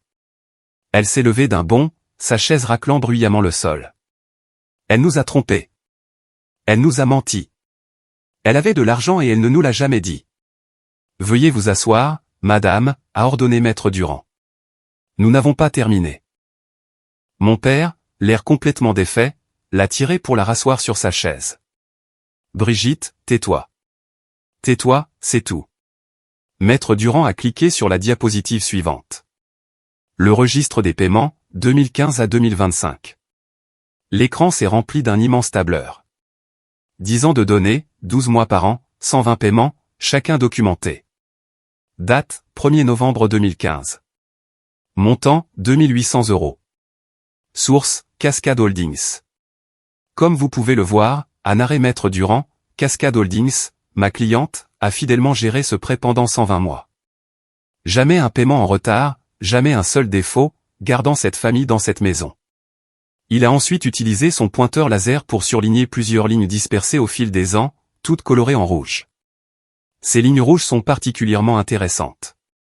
Ce sont des mois où le paiement de monsieur et madame à Cascade a été retardé.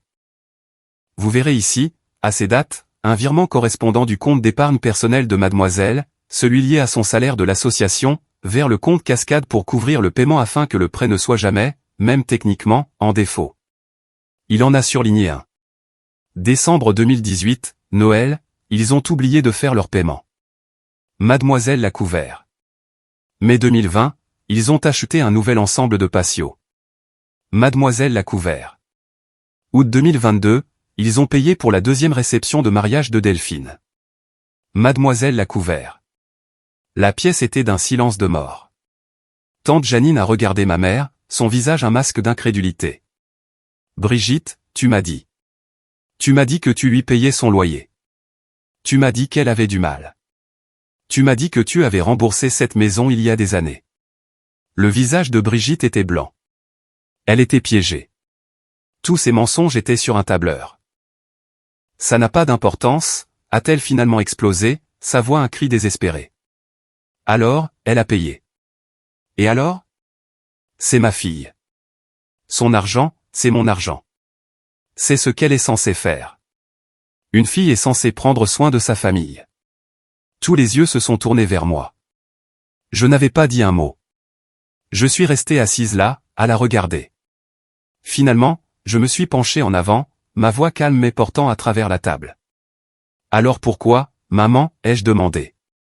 Si mon argent a toujours été ton argent, pourquoi ma carrière n'a-t-elle jamais été une vraie carrière? Pourquoi ma vie n'a-t-elle jamais été une vraie vie? Tu ne revendiques mon succès que lorsque tu as besoin d'encaisser le chèque. Tu ne me revendiques que lorsque tu as besoin de quelque chose. La bouche de ma mère s'est ouverte et fermée. Aucun son n'est sorti. Elle n'avait pas de réponse. L'écran est devenu noir, puis s'est rallumé avec la diapositive suivante. La voix de Maître Durand a tranché la tension. Ce qui nous amène, a-t-il dit, au présent. Deuxième partie, l'avenir de la propriété. Maître Durand a cliqué sur la télécommande. L'écran est devenu noir et le projecteur s'est tu. Il a enlevé ses lunettes, les a polies lentement et a regardé mon père. Cela, a-t-il dit, nous amène à la réalité juridique. Le préavis de 30 jours pour le paiement intégral a expiré hier à 17 h.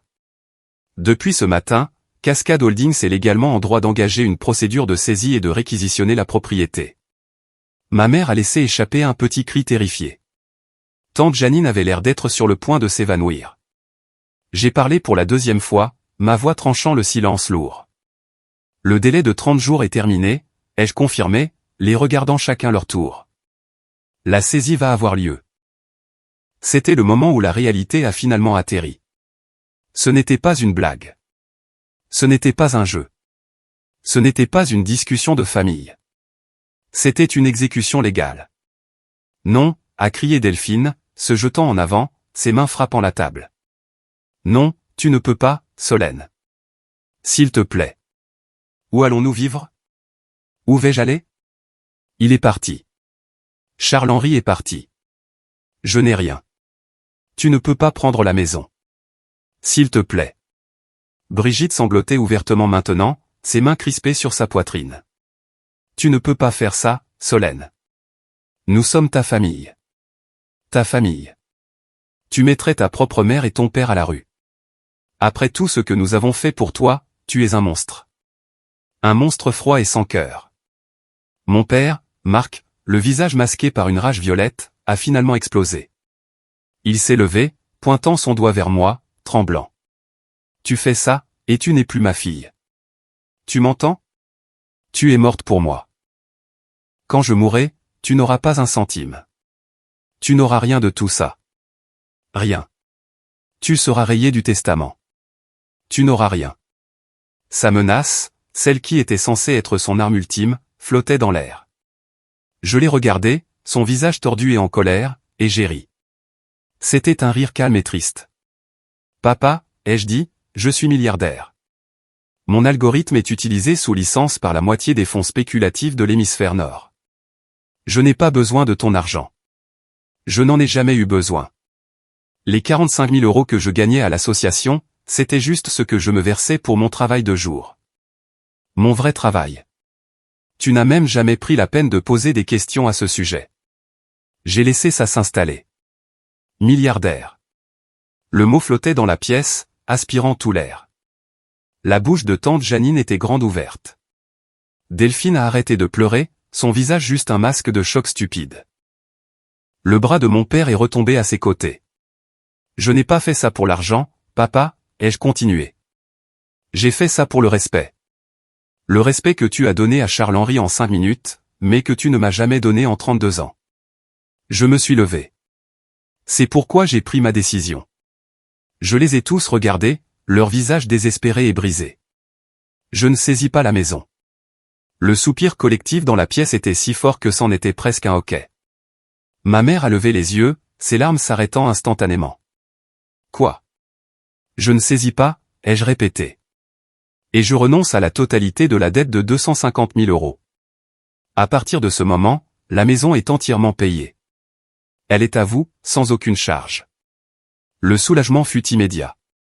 Mon père a trébuché en arrière sur sa chaise, la main sur le cœur. Delphine fixait juste, sans comprendre.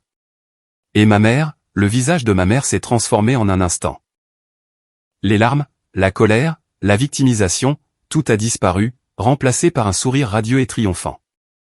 Oh, Solène, a-t-elle pleuré, sa voix soudainement chaude et aimante. Oh, ma chérie, je le savais. Je savais que tu ne le ferais pas. Je savais que tu étais une bonne fille. Je leur ai dit, Marc, ne t'ai-je pas dit? C'est une bonne fille. Elle l'a toujours été. Elle s'est précipitée de son côté de la table, les bras tendus, venant pour m'embrasser dans une étreinte victorieuse, prête à jouer le rôle de la mère aimante qui avait gagné. Je n'ai pas bougé. J'ai juste levé la main, paume en avant, l'arrêtant net. Elle s'est figée, les bras toujours en l'air, un sourire confus et aimant encore plaqué sur son visage. Je n'ai pas fini, ai-je dit. Son sourire a vacillé. La maison est à vous, ai-je dit, ma voix comme de l'acier. Mais elle vient avec une condition non négociable. C'est la dernière chose que vous recevrez de moi. J'ai regardé ma mère, mon père, ma sœur. Je place tout mon patrimoine, tout, dans une fiducie irrévocable.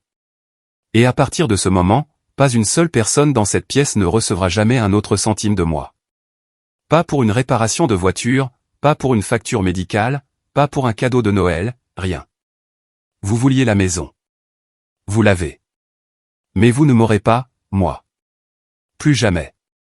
Vous êtes coupé des vivres. Ma mère était toujours figée, les bras à mi-chemin d'une étreinte, son visage un masque de confusion. Le sourire triomphant avait disparu, remplacé par un regard bouche bée et incompréhensible. Mon père fut le premier à comprendre les petits caractères. Son visage, qui avait été soulagé une seconde auparavant, s'est assombri. « Attends, dit-il, sa voix basse et dangereuse. Que veux-tu dire par couper des vivres? Tu nous pardonnes la maison. Mais tu nous renies. Renier, ai-je répété en le regardant. Non, papa, c'est toi qui as fait ça. Tu l'as fait dimanche dernier quand tu as annoncé que Delphine méritait la maison familiale et que j'étais juste une pensée après coup. Maman et toi m'avez dit toute ma vie, de 1000 manières différentes, que je ne faisais pas vraiment partie de cette famille, que j'étais le distributeur de billets, la responsable, le plan de secours. Vous l'avez juste finalement dit à voix haute. Je me suis tourné vers ma mère. Je suis juste d'accord avec toi, maman. Mon argent n'est pas ton argent. Il ne l'a jamais été. C'était le mien et je t'ai laissé l'utiliser pour garder un toit au-dessus de votre tête. Mais le distributeur est fermé pour de bon. Je vous donne la maison. Elle vaut environ 400 000 € sur le marché actuel. Elle est entièrement payée. Considérez ça comme une indemnité de départ finale pour 32 ans de service rendu. C'est le dernier euro que vous recevrez de moi. La finalité de la chose les a frappés. Ce n'était pas une victoire. C'était une amputation. Tante Janine était assise là, silencieuse, son jugement finalement disparu, remplacé par un pur choc.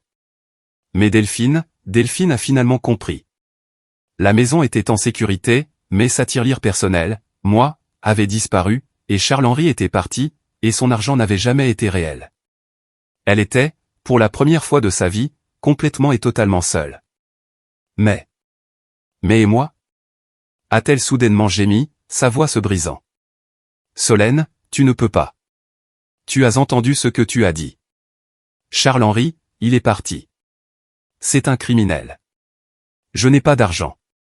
Je n'ai pas de travail. Qu'est-ce que je suis censé faire? Elle m'a regardé, ses yeux remplis de la terreur pure et nue d'une enfant gâtée qui venait de réaliser que l'or était faux. Elle s'attendait à ce que je me précipite pour la sauver comme on avait toujours attendu que je le fasse. Je ne l'ai même pas regardée. J'ai légèrement tourné la tête vers la femme assise à côté de moi, celle qu'ils avaient tous ignorée.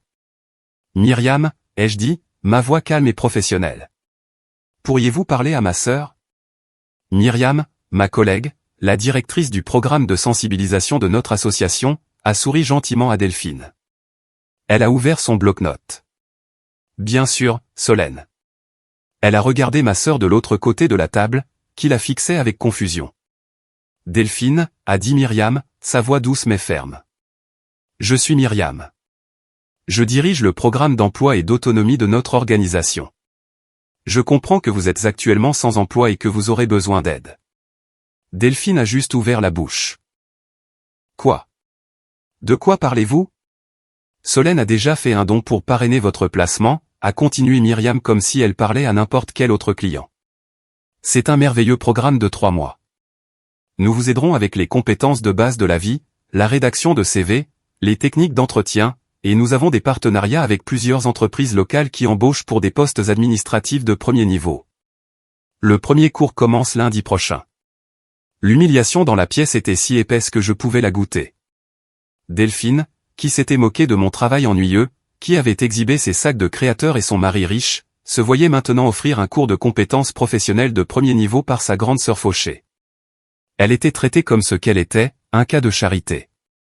Je ne suis pas, balbutia Delphine, cherchant de l'aide auprès de ma mère. Mais ma mère était silencieuse, son propre monde en cendres. Tante Janine fixait juste la table. Mon père était resté silencieux, ses mains serrées sur la table. Il avait observé tout cet échange, son visage devenant de plus en plus sombre. Il avait perdu la maison. Il avait perdu le contrôle sur moi. Et maintenant, il regardait son enfant prodige être humilié. Il ne pouvait pas le supporter. Il a repoussé sa chaise et s'est levé, sa voix un grognement bas qui a rempli la salle de conférence. « Tu te crois maligne, n'est-ce pas ?» dit-il, ses yeux fixés sur moi. « Tu te prends pour Dieu, assise ici dans le bureau chic de ton avocat, distribuant la charité à ta sœur, coupant les ponts avec ta propre mère ?» Il a fait le tour de la table jusqu'à se tenir juste au-dessus de moi. « Tu crois que tu as gagné ? Tu crois que ce fonds fiduciaire te rend puissante ? » Il s'est penché, son visage à quelques centimètres du mien, essayant d'utiliser la vieille intimidation qui avait fonctionné pendant 30 ans. « Tu crois que ton argent est si important ? Tu crois que tu es si intelligente ? Tu n'es rien. Tu es juste une petite fille méchante qui joue à des jeux que tu ne comprends pas. » Mon père se dressait au-dessus de moi, son visage à quelques centimètres du mien, sa voix un grognement bas. Il essayait de reprendre son pouvoir, d'être le patriarche, de m'effrayer pour me soumettre. Il pensait que sa colère était sa plus grande arme. Il pensait que ses déclarations « tu n'es rien » avaient encore le pouvoir de me blesser. Je n'ai pas tressailli. Je ne me suis même pas penché en arrière. J'ai juste regardé dans ses yeux en colère et injecté de sang. « Tu as raison, papa » ai-je dit, ma voix dangereusement calme. Mon argent n'est pas ce qui me rend puissante. Mon information, si. J'ai fait une pause, laissant sa menace flotter dans l'air. Et j'allais oublier. Il y a une dernière information dont nous devons discuter. J'ai fait un petit signe de tête à Maître Durand. Maître Durand, qui avait observé cet échange avec le léger intérêt d'un scientifique observant un insecte, a pris un dernier dossier mince sur la table. « Ah, oui » a dit Maître Durand, sa voix tranchant la tension. Pendant que ma cliente s'occupait de son portefeuille immobilier personnel, Cascade Holdings s'était également occupé avec ses actifs commerciaux. Il a regardé directement mon père. « Monsieur, votre entreprise, Industrie et Fils, se porte plutôt bien depuis que vous l'avez lancée après votre départ de la banque, n'est-ce pas ? Si bien, en fait, que vous avez récemment contracté un important prêt commercial pour l'expansion. » Les yeux de mon père se sont plissés. Il était confus. « Quoi ? Qu'est-ce que ça a à voir avec quoi que ce soit ? C'est mon entreprise. » Laisse-t-elle, a demandé Maître Durand doucement. Vous avez contracté un prêt de 5 millions d'euros auprès de la banque SunTrust il y a 3 mois pour acheter une nouvelle ligne de production CNC d'un fournisseur en Allemagne. Correct. Pour développer votre production. Oui, a dit mon père, sa voix méfiante. Et alors ? Nous avons obtenu le prêt. L'équipement arrive la semaine prochaine. Non, il n'arrive pas, a dit Maître Durand. Il a fait glisser un document sur la table polie. SunTrust était très heureux de se délester de votre dette. Vous voyez, monsieur, votre entreprise est surendettée. Votre garantie personnelle ne vaut pas ce que vous pensez. SunTrust cherchait un acheteur pour cette dette, et Cascade Holdings a été plus qu'heureuse de rendre service. Mon père a fixé le papier. C'était un autre accord d'acquisition de prêt. Cascade Holdings a racheté votre prêt commercial de 5 millions d'euros la semaine dernière, monsieur, a continué Maître Durand, sa voix dépourvue de toute émotion. En tant que nouveau détenteur du prêt, nous avons placé une retenue sur votre équipement au port du Havre. Cette cargaison n'ira nulle part, et étant donné votre attitude franchement hostile lors de cette réunion, nous nous trouvons préoccupés par votre stabilité en tant que partenaire commercial. Maître Durand a tapoté le document. Et selon les clauses de ce prêt, si le prêteur estime que l'actif est en péril, la totalité du solde de 5 millions d'euros est exigible. Avec effet immédiat. Si le visage de mon père était gris auparavant, il était maintenant de la couleur de la cendre. Il a reculé en trébuchant, sa main agrippant la table pour se stabiliser. Il n'est pas tombé dans le fauteuil. Il s'y est effondré. Il a finalement compris. Je ne possédais pas seulement sa maison. Je possédais son héritage. Je possédais son entreprise. Je le possédais. L'homme qui m'avait traité de rien quelques secondes auparavant était maintenant complètement et totalement à ma merci. Ma mère était silencieuse. Ma tante était silencieuse. Delphine était silencieuse. C'était un niveau de pouvoir qu'elle ne pouvait même pas comprendre. Je me suis levé, rassemblant mes papiers. « Tu as 30 jours, Marc » ai-je dit, utilisant son prénom pour la première fois de ma vie. 30 jours pour trouver 5 millions d'euros, tout comme tu m'as donné 30 jours pour la maison. J'ai commencé à m'éloigner. Où, ai-je dit en m'arrêtant à la porte. Tu peux accepter mes vraies conditions. J'ai entendu un son brisé derrière moi. Quelles conditions, a murmuré mon père, sa voix un bruit sec et rauque. Que veux-tu? J'ai baissé les yeux sur mon père, l'homme qui s'était dressé au-dessus de moi quelques instants auparavant. Il avait l'air petit maintenant, ses épaules affaissées dans son costume coûteux.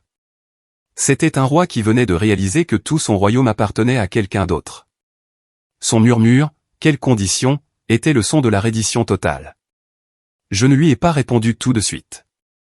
Je suis revenu à ma place à la table. J'ai regardé Delphine, qui me regardait avec de grands yeux terrifiés. Condition 1, ai-je dit, ma voix claire et stable. Delphine, tu accepteras l'offre de Myriam. Tu t'inscriras au programme d'autonomie. Tu assisteras à tous les cours. Tu apprendras à rédiger un CV. Et tu trouveras un travail, un vrai travail, un que tu obtiendras par tes propres mérites. Tu as 6 mois pour devenir financièrement indépendante. Je ne serai pas ton filet de sécurité. Tu ne recevras pas un seul euro de moi ou de Cascade Holdings. Tu apprendras pour la première fois de ta vie à te débrouiller seule. Delphine a juste hoché la tête, engourdie. Le combat était terminé. Puis je me suis tourné vers ma mère. Elle me regardait, son expression un mélange de peur et de ressentiment. Condition 2, ai-je dit. Papa et toi commencerez une thérapie familiale obligatoire avec moi, avec un thérapeute agréé de mon choix. Nous n'allons pas balayer ça sous le tapis. Nous n'allons pas prétendre que cela n'est pas arrivé. Nous allons parler des 30 dernières années.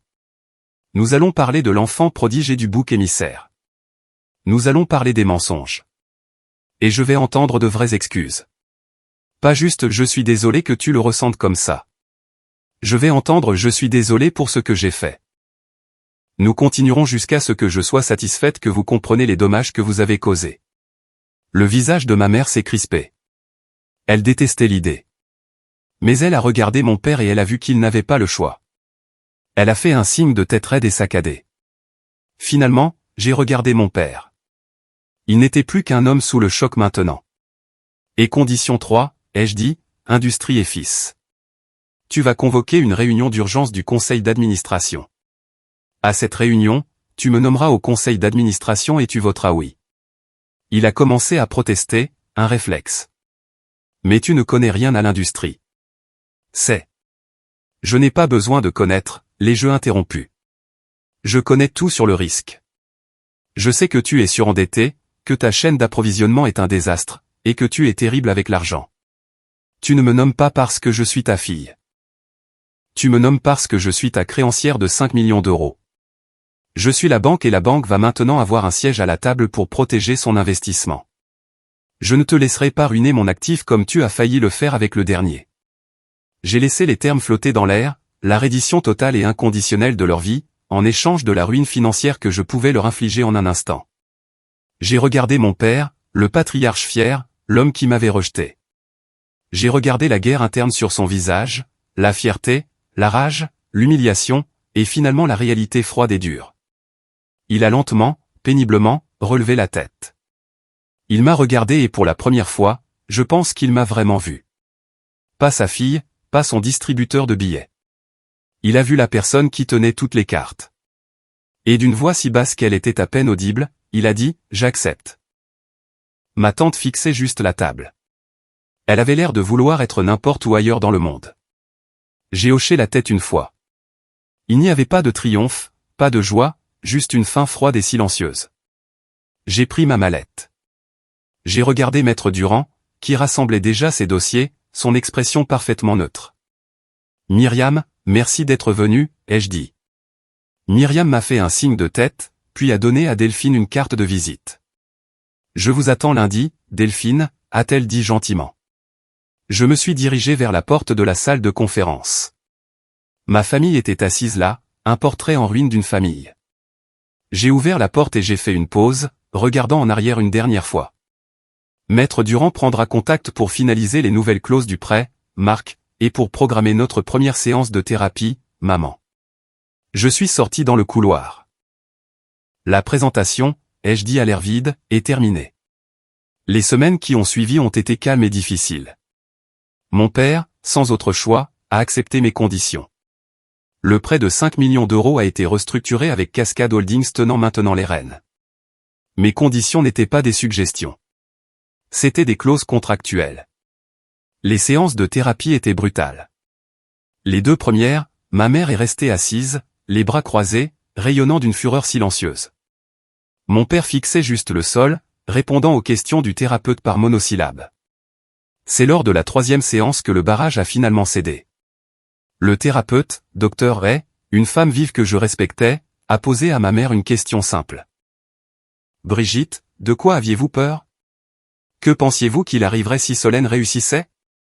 Ma mère est restée silencieuse pendant un long moment, puis pour la première fois, elle m'a regardé, m'a vraiment regardé. Sa voix était faible. J'étais jalouse. Je l'ai juste regardé fixement. « Tu as toujours été si capable, a-t-elle murmuré, l'aveu s'arrachant d'elle. Tu étais comme ton père avant.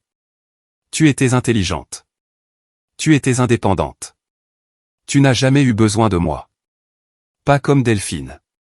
J'avais peur. J'avais peur que ton père te voie, toi, et ne me voie plus, moi. J'avais peur qu'il t'aime plus. » Ce n'était pas une excuse, mais c'était la première chose honnête qu'elle m'ait dite en 30 ans. Quelques jours plus tard, j'ai reçu un texto d'un numéro que je ne reconnaissais pas. C'était une photo. Une photo d'une tasse de café avec un latte posé sur un comptoir de restaurant bon marché. Le texto qui suivait disait « J'ai eu ma première paix. Ce n'est pas beaucoup, mais je l'ai gagné. Merci de ne pas m'avoir laissé sombrer avec lui. » C'était de Delphine. Elle avait trouvé un travail d'hôtesse dans un restaurant de petit déjeuner. Elle avait suivi le programme de Myriam. C'était un début. Je n'ai pas répondu, mais j'ai sauvegardé le message. La nouvelle de Charles-Henri est tombée une semaine après. L'enquête de l'AMF, que mon algorithme avait prédite, est devenue publique.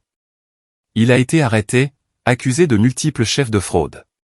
Son visage était partout dans les nouvelles locales. Une marche de la honte dans un costume froissé. Ma famille n'a même pas mentionné son nom. Il avait juste disparu. Ma nouvelle vie, cependant, ne faisait que commencer. Ma première réunion du conseil d'administration chez Industrie et Fils a été aussi tendue que l'on pouvait s'y attendre. Mon père était assis à la tête de la table et moi à l'autre bout. Son équipe de vieux managers me regardait avec un scepticisme non dissimulé. Je n'ai pas parlé de sentiments. Je n'ai pas parlé du passé. J'ai juste ouvert mon ordinateur portable. « Messieurs, ai-je dit, j'ai effectué une analyse de risque sur votre chaîne d'approvisionnement actuelle et les chiffres sont alarmants. Votre fournisseur unique en Allemagne est un passif énorme. Votre ratio dette-revenu est insoutenable et vos prévisions de trésorerie sont basées sur des chiffres de vente imaginaires. J'ai passé l'heure suivante à démanteler tout leur modèle commercial, non pas avec colère, mais avec des données froides et dures. Quand j'ai eu fini, la pièce était silencieuse. Les managers ont regardé mon père, s'attendant à ce qu'il défende son héritage. Il est resté assis là, regardant le tableur sur l'écran principal. Il avait déjà vu mes données. Il savait de quoi j'étais capable. Il s'est finalement éclairci la gorge. Il ne m'a pas regardé. Il a regardé son équipe. Elle a raison. La chaîne d'approvisionnement est un désastre. Nous devons changer. Nous devons écouter. C'était le début. Il ne m'avait pas appelé ma fille. Il ne m'avait pas appelé Solène. Il m'avait juste appelé Raison. Et pour l'instant, c'était suffisant. 1 an plus tard, c'était Noël. La scène était très différente. Je n'étais pas dans mon petit 2 pièces, et je n'étais certainement pas chez mes parents en banlieue. J'étais chez moi, celui que je possédais secrètement depuis 5 ans, un appartement en attique avec des baies vitrées qui montraient toute la ligne d'horizon de Lyon. C'était la maison que je m'étais construite, celle dont il n'avait jamais soupçonné l'existence. La sonnette a retenti. J'ai ouvert et mes parents, Marc et Brigitte, étaient là. Ils avaient l'air plus petits, plus humbles. Mon père tenait une bouteille de cidre pétillant. Ma mère tenait une boîte en plastique. « J'ai fait ta salade de pommes de terre préférée, Solène » a-t-elle dit, sa voix calme. Elle n'a pas essayé de me serrer dans ses bras. Elle a juste tendu la boîte. Merci, maman, ai-je dit. Et je le pensais. Je la lui ai prise. Entrez. Ils sont entrés chez moi, les yeux écarquillés. Ils n'étaient jamais venus ici. Ils ont regardé l'art sur les murs, la spacieuse cuisine ouverte, mais ils n'ont pas commenté l'argent. Ils n'ont pas parlé de la vue. Ils avaient juste l'air calmes. Ma sœur Delphine était déjà là, assise sur le canapé. Elle parlait à Myriam. Delphine avait l'air bien. Elle portait une robe simple. Ses cheveux étaient attachés et elle riait de quelque chose que le mari de Myriam disait. Elle travaillait depuis 8 mois comme assistante administrative dans un cabinet dentaire. Le mois dernier, elle m'avait envoyé un texto me disant qu'elle s'était inscrite à son premier cours du soir dans une école. Comptabilité, avait-elle écrit. Va savoir. Myriam et sa famille étaient là parce qu'ils étaient ma famille, les gens avec qui je travaillais tous les jours, les gens que je respectais et qui me respectaient. Mon père s'est approché de la fenêtre, regardant dehors. C'est une belle vue, Solène, a-t-il dit. Merci, papa, ai-je répondu. La journée était normale. Elle était calme. Il n'y avait pas de tension, pas de commentaires acerbes, pas d'enfants prodiges ou de boucs émissaires. Mon père et le mari de Myriam ont parlé de rugby. Ma mère et Myriam ont parlé de recettes. Et Delphine? Delphine m'a aidé dans la cuisine. Tu peux écraser ces pommes de terre, ai-je demandé. Elle m'a regardé, surprise. Moi? Tu me fais confiance? Ce ne sont que des pommes de terre, Delphine. Tu ne peux pas les escroquer. Elle a tressailli, mais ensuite elle a souri. Un vrai petit sourire. Ouais, d'accord, je peux faire ça. Nous avons travaillé en silence pendant quelques minutes. Il a été condamné la semaine dernière, a-t-elle dit doucement. Je sais, Charles-Henri. 10 ans, ai-je dit. Ouais, a-t-elle dit. J'ai envoyé ma déclaration de victime. Myriam m'a aidé à l'écrire. Elle a fait une pause, écrasant les pommes de terre. Merci de ne pas m'avoir. Tu sais, laissé sombrer avec lui. J'étais si stupide. J'ai été si horrible avec toi. Oui, tu l'as été, ai-je dit. Je suis désolé, Solène, a-t-elle dit, la voix étranglée. Je le suis vraiment. Je sais, Delphine, ai-je dit. Et c'était vrai. Nous nous sommes assis pour manger. La nourriture était bonne. La conversation était légère. C'était juste un Noël. Mon téléphone posé sur le comptoir a vibré. J'ai jeté un coup d'œil. C'était un appel de papa. Mon cœur a fait un étrange petit bond. Il était assis juste en face de moi à table. Il m'appelait. Il m'a vu regarder le téléphone et son propre visage a semblé confus. Il a tâtonné pour trouver son propre téléphone dans sa poche. Oh, zut, a-t-il marmonné. J'ai dû t'appeler sans faire exprès. Désolé, Solène. Il allait raccrocher, mais j'ai regardé mon téléphone, puis lui. Ce n'est pas grave, papa. J'ai souri. Je vais décrocher. J'ai répondu au téléphone. Allô. Mon père, me regardant de l'autre côté de la table, son visage un mélange de confusion et de compréhension naissante, a mis son propre téléphone à son oreille. Salut, Solène, a-t-il dit, sa voix calme. Salut, papa, ai-je dit, ma voix tout aussi calme. Toute la table s'était arrêtée, nous regardant. Eulil a bafouillé. Je voulais juste dire. Je t'aime, Solène. Je suis vraiment fier de toi. Des larmes me sont montées aux yeux. Les mots que j'avais attendus 32 ans pour entendre. Ils n'étaient pas venus comme une grande déclaration. Ils étaient venus comme un accident. Une vérité accidentelle, honnête et sincère. Je lui ai souri. Mon vrai, grand sourire. Je t'aime aussi, papa. Je suis fier de toi, aussi. Nous avons raccroché et la table est restée silencieuse un instant, puis Myriam a levé son verre. À la famille, a-t-elle dit. Toutes sortes de familles. Et nous avons tous levé nos verres. Mes parents ont dit que ma sœur méritait la maison, alors ils lui ont tout laissé. Puis ils m'ont envoyé un texto pour que je couvre le prêt. J'ai répondu, demandez à la propriétaire. 2 jours plus tard, ils m'ont appelé en pleurant. Et cette fois-là, je n'ai pas décroché. Je les ai laissés tomber. Mais aujourd'hui, quand mon père appelle, je décroche. Quand ma sœur envoie un texto, je réponds. Parce que j'ai appris que la plus douce des vengeances n'est pas de détruire sa famille. C'est de la forcer à voir la vérité. Et dans les décombres, si vous avez de la chance, vous trouvez l'espace pour en construire une nouvelle. Une vraie. Selon vos propres termes. Voici la leçon à retenir et l'appel à l'action basé sur l'histoire de Solène. La leçon la plus puissante de l'histoire de Solène est que la véritable responsabilisation est souvent confondue avec la cruauté. Pendant une décennie, elle a absorbé leur manque de respect tout en les sauvant secrètement. Quand ils l'ont poussée trop loin, elle ne s'est pas contentée de se venger, elle a pris le contrôle. Elle nous apprend que la vraie force ne consiste pas seulement à bâtir une richesse secrète. C'est d'avoir le courage d'utiliser ce pouvoir pour démanteler un système familial toxique. Fixer des limites fermes et infranchissables n'est pas cruel. C'est l'acte nécessaire et douloureux de forcer ceux qui vous ont blessé à enfin faire face à la vérité et aux conséquences de leurs actions.